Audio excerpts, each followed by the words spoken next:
আসসালামু আলাইকুম রহমতুল্লাহ। প্রিয় বন্ধুরা, সালাতুল ঈদুল ফিতরের নামাজ আমরা কিভাবে আদায় করব ভিডিওতে খেয়াল করুন। আমি আমার প্রিয় হাফেজ হিসাবুর রহমানের কাছে প্রশ্ন করছি, ইনশাল্লাহ তিনি সুন্দরভাবে বুঝিয়ে দিবেন। আলহামদুলিল্লাহ, আমার ছোট ভাই হাফেজ আজিজুর রহমান খুব সুন্দর একটা প্রশ্ন করেছেন। যেহেতু ঈদের নামাজ সামনে আমাদের আসে, ঈদুল ফিতরের নামাজ, আমরা ঈদের নামাজ আদায় করব 6 তাকবীরের সহিত। তাই 6 তাকবীর আমরা কিভাবে দেবো, কখন কখন আমাদের তাকবীর দিতে হবে? আমরা সর্বপ্রথম নামাজে দাঁড়াবো, দাঁড়িয়ে তাকবীরে তাহরিমা বাঁধবো। তাকবীরে তাহরিমা বাঁধার পর হাতটা বেঁধে নেব, বাঁধার পরে সানা পড়বো। সানা পড়ে এবার আমরা পরপর 3 তাকবীর দেবো।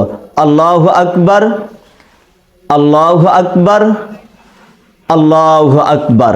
প্রথম 2 তাকবীরে কিন্তু হাত বাঁধবো না। তৃতীয় তাকবীর শেষ করার পরে হাত বেঁধে সূরা ফাতিহা পড়বো, আরেকটা সূরা মিল করব, মিল করার পরে রুকু সিজদা করব, করে 1 রাকাত শেষ করব।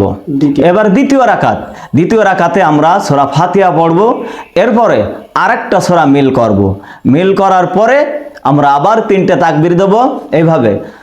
আল্লাহু আকবার, আল্লাহু আকবার, আল্লাহু আকবার।